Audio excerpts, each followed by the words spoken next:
During Christmas, my husband's parents gave me a self-help book while everyone else got luxury gifts. So, I taught them a lesson.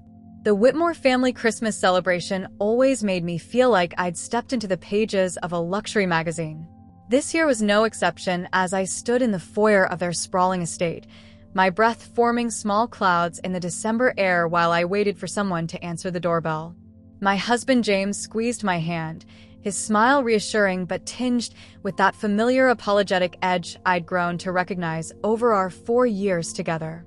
"Ready for the annual Whitmore extravaganza?" he whispered, adjusting his cashmere scarf, a gift from his mother last Christmas.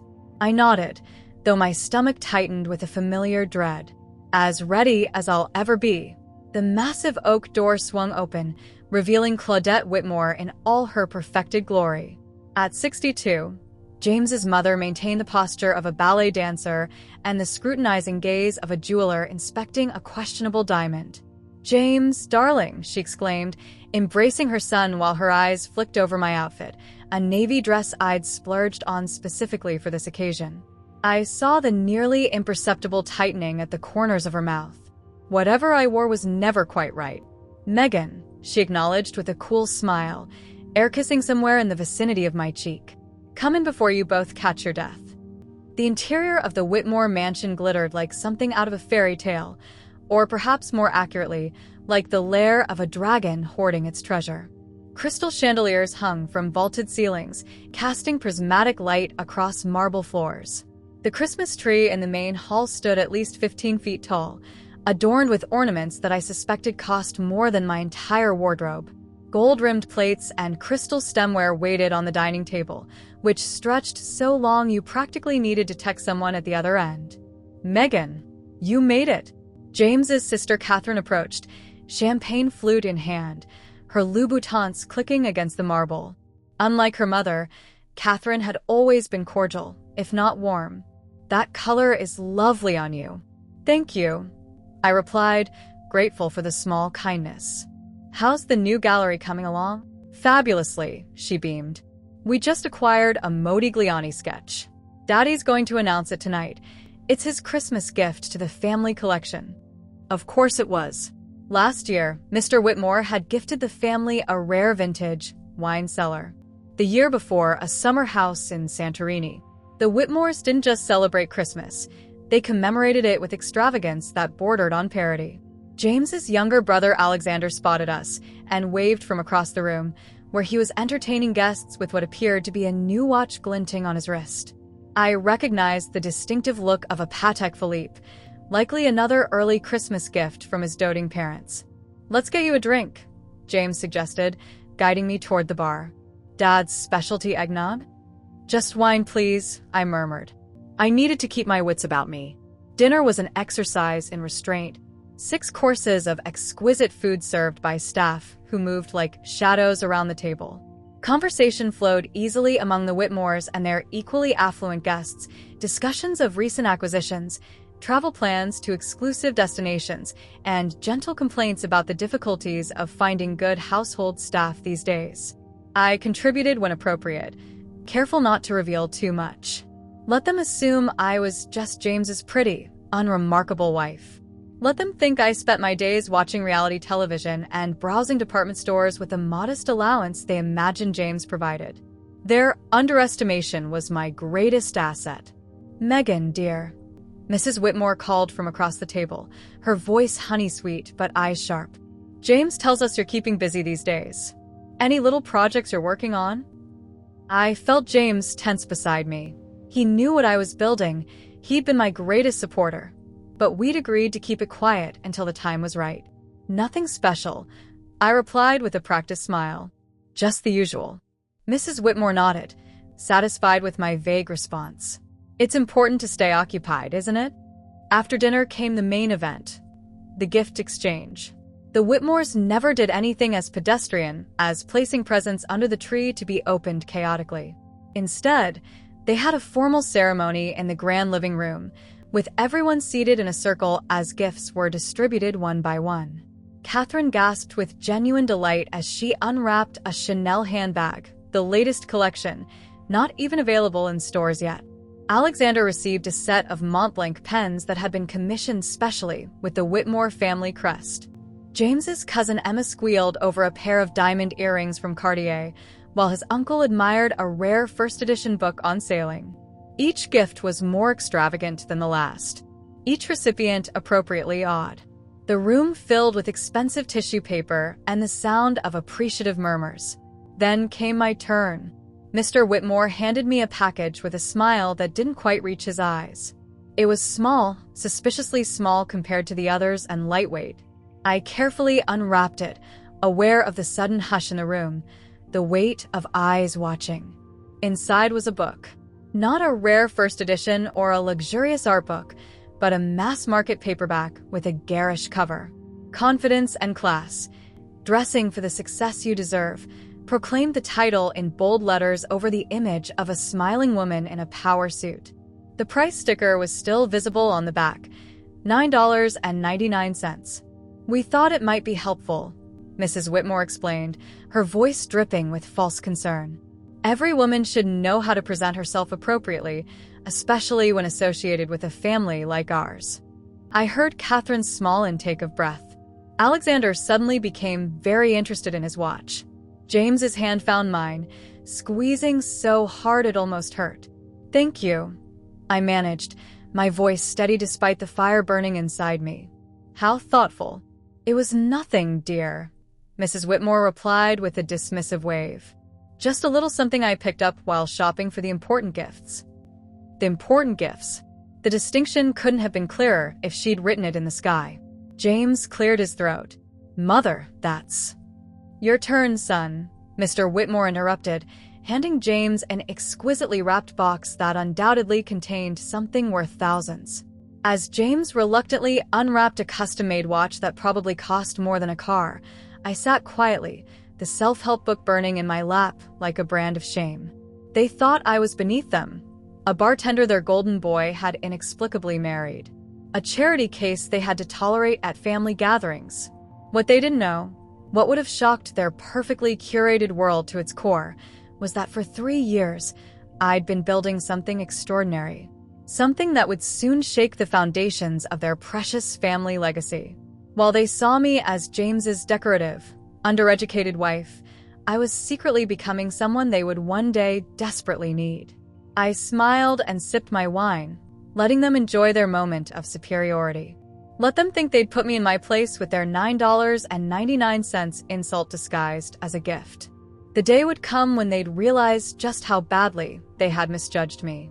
And when that day arrived, I would savor every second of their revelation.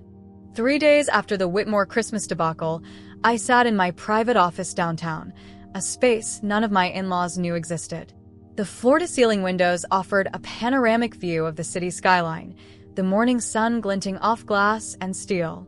On my desk, the offensive self-help book served as a paperweight for quarterly projections that would make Elizabeth Whitmore's diamond collection look like costume jewelry. "Ms. Rivers, your 9 a.m. is here," my assistant's voice came through the intercom. I straightened my posture and closed the family photo of James and me, the only personal item visible in this sanctuary. "Send them in, Tara." The irony wasn't lost on me. While my mother-in-law was buying me advice on dressing for success, I already owned 3 custom Armani suits that I wore to my board meetings I conducted under my professional pseudonym, Morgan Rivers. The investors filed in, eager to discuss the next round of funding. My tech consulting platform, RiverLogic, had revolutionized how mid-sized businesses integrated AI solutions without breaking their budgets. What started as a graduate school project had evolved into a 7-figure company that was changing the industry landscape. "The Q4 numbers exceeded our expectations," said Bernard, the lead investor, reviewing the reports I'd prepared. "You've positioned yourself ahead of competitors twice your size." I smiled. That was always the plan. The meeting concluded with handshakes and the promise of another $2 million in venture capital. As the door closed behind them, I allowed myself a moment of private satisfaction. If only the Whitmores could see me now, commanding a room of seasoned businessmen who hung on my every word. James knew, of course. He'd been there from the beginning. We met during my final year of grad school while I was bartending at an upscale lounge near campus. He'd come in with colleagues from his father's firm, but unlike them, he spoke to me with genuine interest rather than condescension. MBA with a focus on emerging technologies, I told him when he asked what I was studying. His eyebrows had risen in respect, not dismissal. Our relationship developed quickly. He was different from his family, with a warmth and authenticity they lacked. When he proposed 6 months later, his parents assumed I was a gold digger who'd trapped their son. They never bothered asking about my education or ambitions. They saw only what they expected, a bartender reaching above her station. So I let them see exactly that. By the time we married, I'd already secured my first round of seed funding. When James suggested I use his family name to open doors, I refused. I want to succeed on my own terms, I'd explained. Besides, your mother would have a coronary if she thought I was exploiting your family connections. Instead, I created Morgan Rivers, a persona unburdened by the Whitmore prejudice. I rented this office, built my team, and cultivated relationships with industry leaders who valued innovation over pedigree. For 3 years, I'd lived this double life. To the Whitmores, I was Megan, James's unambitious wife who occasionally mentioned freelance work to explain my absences. To the business world, I was Morgan Rivers, the enigmatic founder whose face rarely appeared in press materials but whose company was creating serious waves. Your mother called, James said when I returned home that evening. He was cooking dinner, another way he defied his upbringing. The Whitmore men didn't enter kitchens except to pour drinks. What did she want? I asked, kicking off my heels and transitioning back to Megan. To check if you'd started reading her gift. His eyes met mine, apologetic yet amused. She suggested you might join her ladies' luncheon next week. Apparently, there's a fashion consultant attending who could help you understand seasonal color palettes. I laughed despite myself. The audacity is almost impressive. James abandoned the stove to wrap his arms around me. We could end this charade. Let them see who you really are. I shook my head against his chest. Not yet. The timing needs to be perfect. And it wasn't just about revenge, though I'd be lying if I said that wasn't part of it. There was something powerful about being underestimated, about building an empire while those who looked down on you remained oblivious. Besides, RiverLogic was approaching a critical juncture. We just filed patents on proprietary algorithms that would revolutionize supply chain management. The IPO was being carefully planned for next year. When I finally revealed myself to the Whitmores, I wanted it to be from a position of unassailable strength. My phone buzzed with an email notification, another major client signed. Meanwhile, James's phone rang with his mother's specialized ringtone. We looked at each other and smiled at the perfect symbolism of the moment. One day soon, I promised, both to James and myself. That night, I dreamed of boardrooms and Christmas trees, of self-help books and stock certificates. In the dream, I stood at the head of the Whitmore dining table, not as a guest but as the host. Elizabeth Whitmore sat at the far end, her expression a mixture of shock and dawning respect. I woke with a smile. Dreams were nice, but reality would be sweeter. The next morning, I reviewed the business headlines while sipping coffee. A small article caught my eye: Whitmore Construction facing contract disputes. I enlarged the text, reading about cost overruns and dissatisfied clients. It wasn't much, just a minor setback for a company as established as Whitmore Construction. But it was the first wrinkle in their perfectly pressed facade I'd observed. I bookmarked the article and closed my tablet. Perhaps the timing for my revelation was approaching faster than I'd anticipated. The chess pieces were moving into position, and the queen was ready to make her play. 6 months after the Christmas fiasco, summer bloomed across the city. But while the weather warmed, the Whitmore empire was facing an unexpected chill. I first noticed the shift at Catherine's birthday celebration in June, a subdued affair compared to the usual Whitmore extravagance. The champagne was still French, but not the rare vintage they typically served. The catering was excellent, but noticeably scaled back. Elizabeth seemed tense, her smile brittle, when guests commented on the charming simplicity of the event. Mother's just trying something different, Catherine explained when I discreetly inquired, but the tightness around her eyes told a different story. Later that evening, I overheard Alexander arguing with his father in the study. "We can't just sell the Lake Geneva property," Alexander hissed. "It's been in the family for generations." "It's temporary," Gerald Whitmore replied, his voice lacking its usual confidence. "Once we weather this storm, we'll buy something better." I slipped away before they emerged, processing this new information. James had mentioned his father seemed distracted lately, canceling their weekly golf games with vague excuses about pressing business matters. Now I understood why. The following week, industry blogs began reporting more extensively on Whitmore Construction's troubles. What had started as minor contract disputes had escalated into 3 major lawsuits from commercial clients alleging substandard materials and corner cutting. Meanwhile, the luxury real estate market, the cornerstone of Whitmore's business, was experiencing its worst downturn in 15 years. "They'll recover," James said when we discussed it over dinner. "They always do." I nodded, but we both knew this felt different. Gerald Whitmore had built his empire in a different era, before digital transparency and social media could amplify every corporate misstep into a full-blown crisis. 2 days later, Catherine called to cancel our monthly shopping trip, a ritual her mother had instituted in a transparent attempt to improve my style. "Honestly, I'm cutting back on expenses," she admitted, her voice uncharacteristically vulnerable. "Dad suggested we all tighten our belts for a while." I almost dropped my phone. Catherine Whitmore, heiress and socialite, was budgeting. The situation must be more severe than I'd realized. "If you need anything," I offered, intentionally vague. "That's sweet, Megan. I know you mean well." Her tone held that familiar Whitmore condescension, albeit slightly subdued. "But this is just temporary. Daddy will sort everything out." After hanging up, I checked financial news sources and discovered Whitmore Construction stock had dropped 17% in a week.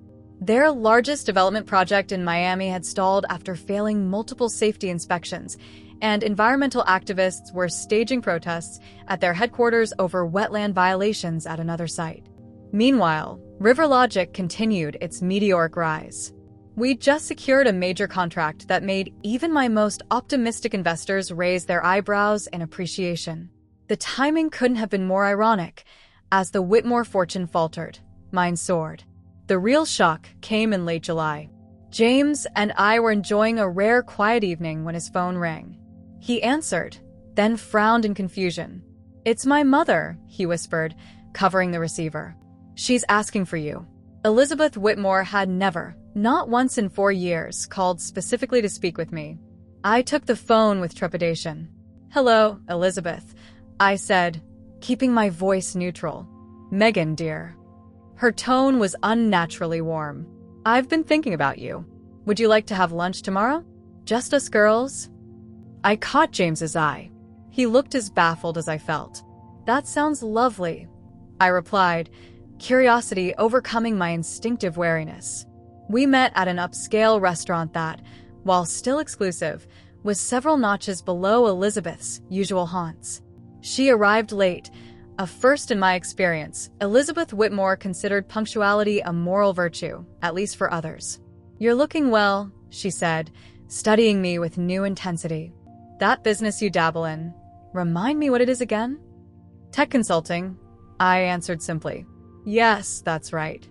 She nodded, fingering her pearl necklace, real, of course, but noticeably smaller than the Baroque specimens she typically wore. "Gerald mentioned you might know people in that sector. It's becoming quite important, isn't it? Technology." I suppressed a smile. "It certainly is. Our company is exploring some digital initiatives." She waved her hand vaguely. "Perhaps you know someone who could offer insights? Someone trustworthy and discreet."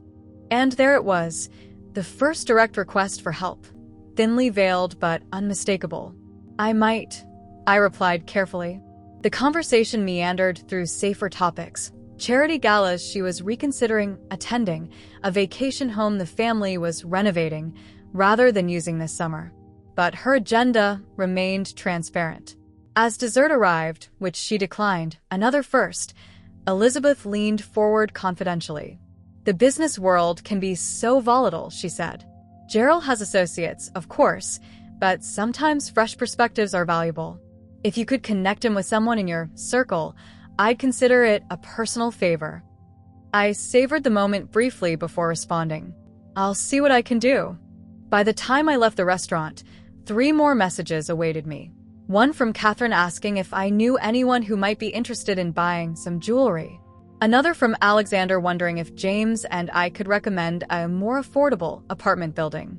And most tellingly, a formal email from Gerald Whitmore himself, requesting a meeting to discuss potential synergies. I sat in my car, watching Elizabeth drive away in her luxury sedan, last year's model, I noted with quiet satisfaction. The Whitmore empire wasn't just cracking, it was crumbling. And suddenly, everyone wanted to have coffee with James's unremarkable wife. The moment I'd been waiting for had arrived more dramatically than I could have imagined. As I started my engine, I couldn't help but think of that self-help book, still sitting on my office shelf. "Dress for the success you deserve," I murmured to myself, pulling into traffic. It was finally time to show the Whitmores exactly what that looked like. After a week of messages and calls from various Whitmores, I finally arranged a meeting with Gerald and Elizabeth. The anticipation had built to an almost unbearable crescendo, and I found myself oddly calm as the day arrived, the calm of absolute certainty. "Are you sure about this?" James asked that morning as I selected my outfit, a tailored midnight blue suit that projected authority without ostentation. "I've never been more sure of anything," I replied, sliding on the discreet diamond earrings he'd given me for our anniversary. Nothing flashy, but worth more than the combined price tags of everything Elizabeth thought I owned. James smiled, a mixture of pride and anticipation in his eyes. "They have no idea what's coming." "That's the beauty of it," I agreed, checking my reflection one last time. I'd arranged to meet them at Riverlogic headquarters rather than my remote office. The gleaming skyscraper housed our operations on 3 full floors, the kind of corporate presence that spoke volumes without saying a word. I arrived early to ensure everything was perfect. "The Whitmores have arrived, Ms. Rivers," my assistant informed me at precisely 2 p.m. I nodded, savoring the name they would soon connect to their daughter-in-law. Let them wait 5 minutes, then escort them up. Those 5 minutes would establish the first subtle shift in our power dynamic, a small taste of what was to come. When they entered my corner office, Gerald strode in with the confidence of a man accustomed to commanding rooms, Elizabeth a half step behind him. Both dressed impeccably despite their financial troubles, maintaining appearances at all costs. Their eyes swept over the space, the floor-to-ceiling windows overlooking the city, the tasteful but obviously expensive art, the awards displayed discreetly on one wall. "Thank you for meeting with us," Gerald began, his tone suggesting he was still doing me a favor. "Megan speaks highly of your expertise." I suppressed a smile. "Does she?" "We're interested in exploring technological solutions for Whitmore Construction," he continued, settling into a chair across from my desk without waiting for an invitation. Elizabeth followed suit, her eyes still cataloging every detail of the office. "Our company has been at the forefront of luxury development for 30 years, but we recognize the importance of adaptation." I nodded, letting him continue his rehearsed speech about Whitmore Construction's strategic realignment and digital transformation initiatives, corporate euphemisms for desperate measures to save a sinking ship. "We're prepared to offer a consulting arrangement," he finally concluded. "With appropriate compensation, of course." "Of course," I echoed, my gaze shifting to Elizabeth, who had yet to speak. She was studying a framed photograph on my credenza, partially turned away from her view. "Before we discuss terms," I said, "I'd like to clarify something. You believe you're meeting with Morgan Rivers?" Gerald frowned slightly. "That's who we were told could help us, yes." I nodded thoughtfully, then pressed the intercom. "Tara, could you please ask my husband to join us?" Elizabeth's eyebrows rose fractionally. "Your husband is here?" "He wanted to be present for this meeting," I explained mildly. The door opened and James walked in. The shock on his parents' faces would have been comical if it weren't so deeply satisfying. James? Gerald stood abruptly. What are you doing here? Supporting my wife, James replied calmly, moving to stand beside me. Elizabeth's gaze darted between us, confusion evident. I don't understand. We have a meeting with Morgan Rivers. I extended my hand across the desk. Morgan Rivers.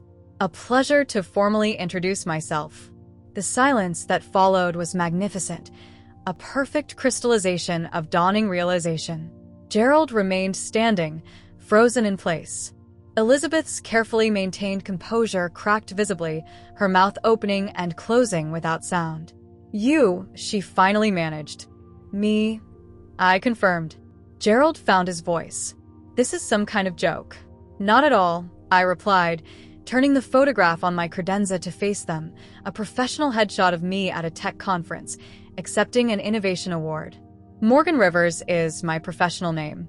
I founded RiverLogic 3 years ago. We currently value at just over $12 million. $12 million, Gerald repeated, sinking back into his chair.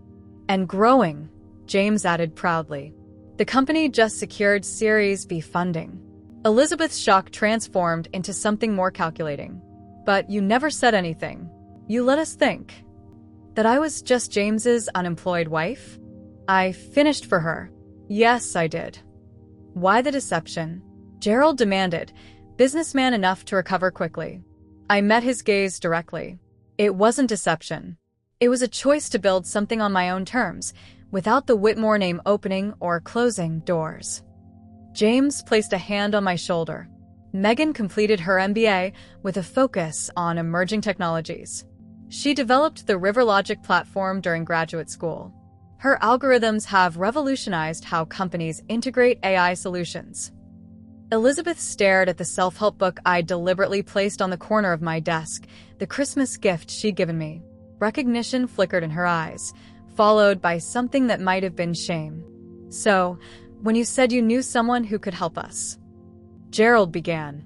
I was referring to myself. I confirmed.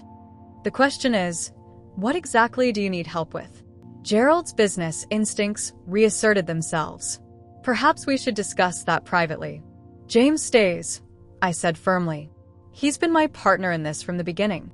You knew? Elizabeth turned to her son, betrayal evident in her tone. Of course I knew, James replied. I've always known exactly who I married. The implication hung in the air between us, unlike his parents, who had never bothered to find out. I opened my laptop. Now, shall we discuss how RiverLogic might assist Whitmore Construction? I've taken the liberty of preparing some preliminary analysis of your company's position. I turned the screen toward them, displaying a comprehensive breakdown of their failing business, information only available to someone with deep industry connections and advanced analytical tools. How did you get this data? Gerald asked, his voice barely audible. I'm very good at what I do, I replied simply. That's why companies pay me significant consulting fees. Including our competitors, James added, unable to resist twisting the knife slightly. Elizabeth finally found her voice again. All this time, sitting at our dinner table, listening to our conversations. While being treated as an afterthought, I finished calmly. Yes. The realization of how badly they had misjudged me, and what that misjudgment might now cost them, settled over the room like a physical weight. Now, I said, closing my laptop, let's discuss what it would take for RiverLogic to help save Whitmore Construction. The Whitmore Construction headquarters had lost its gleam. Just 1 year earlier, the marble lobby had exuded prosperity and permanence. Now, a certain staleness hung in the air, fewer fresh flower arrangements, reduced security personnel, and a subtle but unmistakable aura of anxiety among the remaining staff. I walked through the executive floor with measured steps, my heels clicking authoritatively on the polished floors. 2 weeks had passed since the revelation in my office. 2 weeks of frantic calls, emergency meetings with their board, and increasingly desperate messages from Gerald. The preliminary audit I'd conducted revealed issues far beyond what even I had anticipated. Whitmore Construction wasn't just facing a temporary cash flow problem, it was hemorrhaging money through outdated processes, bloated management, and a catastrophic failure to adapt to changing market conditions. Their renowned luxury brand had become synonymous with overpriced mediocrity. Today was decision day. Gerald's executive assistant, a new face, the previous one having been an early casualty of cost-cutting, ushered me directly into the boardroom. Inside, the entire Whitmore family waited alongside the company's executive team and representatives from their primary lenders. Gerald rose when I entered, a gesture of respect he would never have offered 6 months ago. "Ms. Rivers," he greeted me formally, using my professional name. "Thank you for joining us." I nodded, taking the seat that had been left open at the head of the table, Gerald's usual position. The symbolism wasn't lost on anyone present. "I've reviewed all the materials," I began without preamble, "and I've prepared 2 pathways forward." I distributed leather portfolios containing my analysis and recommendations, watching as the recipients opened them with varying degrees of trepidation. Option 1 is a controlled bankruptcy and restructuring, I explained, directing their attention to the first section. It would preserve some core assets, but requires selling most international holdings and the luxury residential division. A collective wince passed through the Whitmores. The luxury residential division had been their crown jewel for decades. Option 2, I continued, is a comprehensive digital transformation and strategic repositioning backed by RiverLogic methodology and technology. Elizabeth leaned forward. "And that would save the company intact." "In a manner of speaking," I replied. "The Whitmore name would continue, but the company would operate very differently. More efficiently. More sustainably." Gerald cleared his throat. "We're prepared to pursue the second option and engage RiverLogic services." "I assumed as much," I said. "Which is why I've outlined my terms for that engagement." I gestured toward the final pages of the portfolio. The room fell silent as they turned to that section. I watched their expressions shift from hope to disbelief. Alexander was the first to react. 30% equity. That's outrageous. It's actually below market rate for a rescue operation of this magnitude, I replied calmly, particularly given the level of risk. Catherine flipped through the pages, her brow furrowed. "And these decision-making authorities are non-negotiable," I finished for her.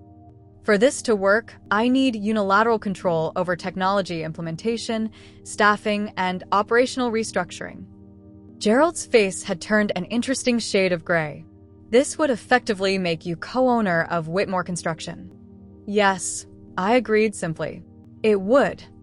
Elizabeth placed her hand on Gerald's arm, a steadying gesture. "And the alternative is bankruptcy." It wasn't a question, but I answered anyway. "Based on my analysis, without intervention, Whitmore Construction will be insolvent within 8 months." The executives exchanged glances. Gerald stared at the portfolio, then at me. "There's one more condition," I said, turning to the final page. "Public recognition." Gerald frowned. "What does that mean exactly?" "It means I won't be a silent partner. My role in saving Whitmore Construction will be acknowledged, publicly, prominently, and immediately. Beginning with a press conference where you introduce me as both your daughter-in-law and the company's new chief innovation officer and co-owner." Alexander slammed his hand on the table. "This is blackmail." "This is business," I corrected him. "I'm offering fair value for a distressed asset." "She's right," said one of the bank representatives, speaking for the first time. "These terms are aggressive, but reasonable given the circumstances." Gerald looked up from the portfolio, his eyes meeting mine. The proud man I'd first met 4 years ago, the man who had barely acknowledged my existence except to offer condescending remarks, now looked utterly defeated.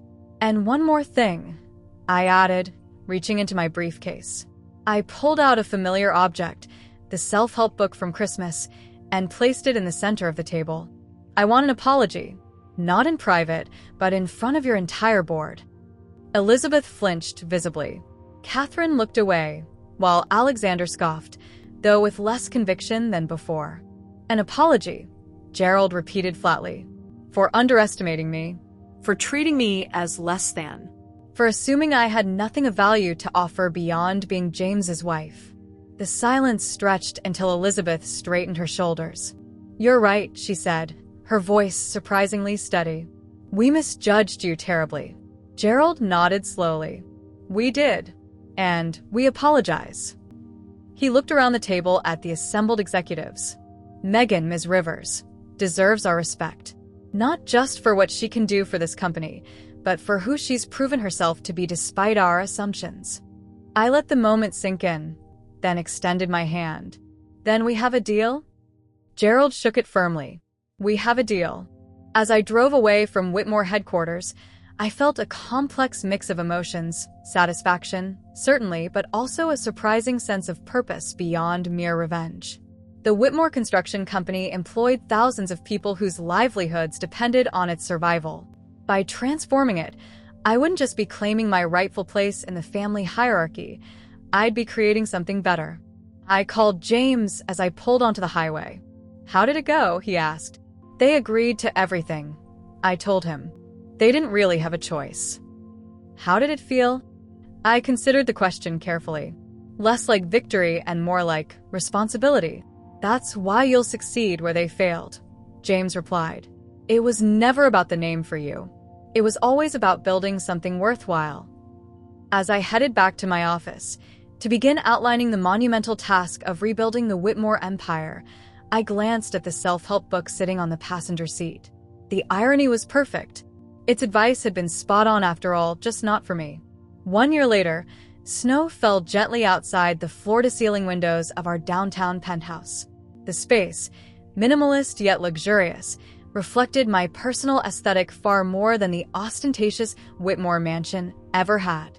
Crystal stemware gleamed under recessed lighting, and the scent of gourmet cuisine wafted from the kitchen where professional chefs prepared our Christmas dinner. Should we open another bottle? James asked, gesturing to the empty Rothschild Bordeaux on the credenza, a wine that cost more than that infamous self-help book, but was served without pretense.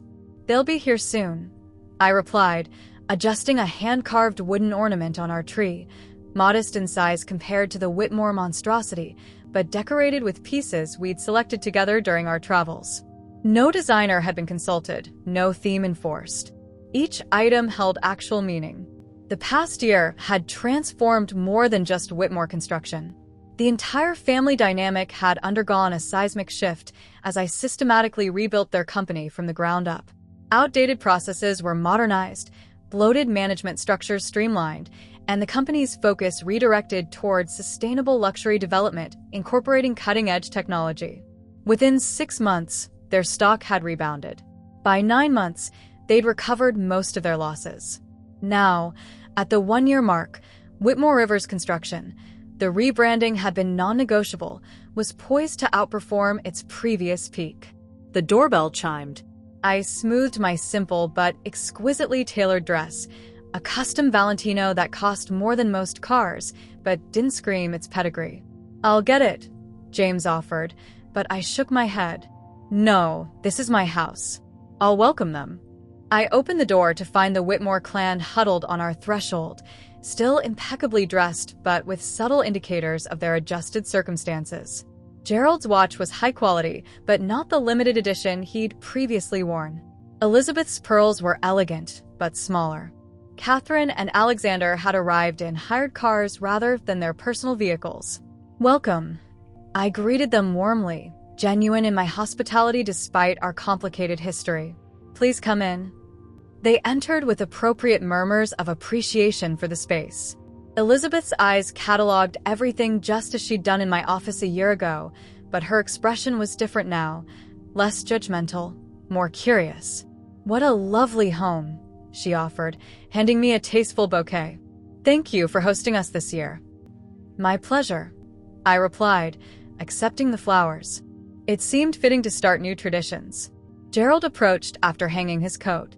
The views are spectacular, he commented, gazing out at the city skyline, a landscape that included the Whitmore Rivers building, its logo now prominently featuring both family names.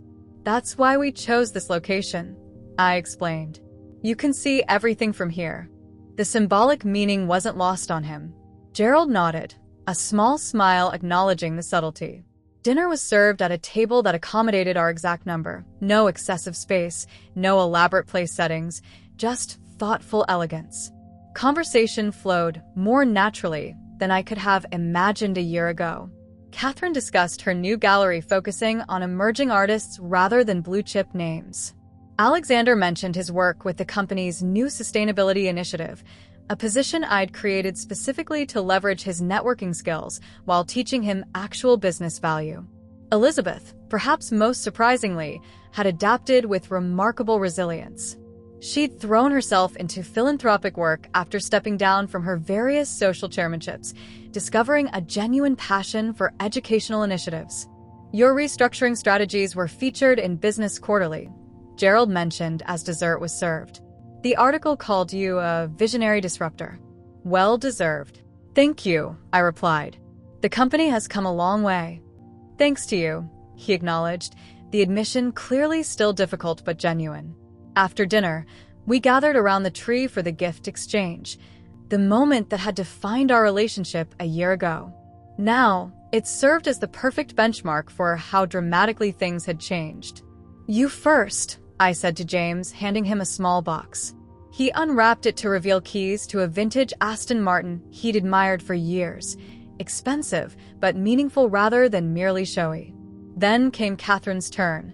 I'd selected original artwork from a promising young photographer she'd mentioned admiring. For Alexander, rare first edition environmental texts that aligned with his newfound purpose.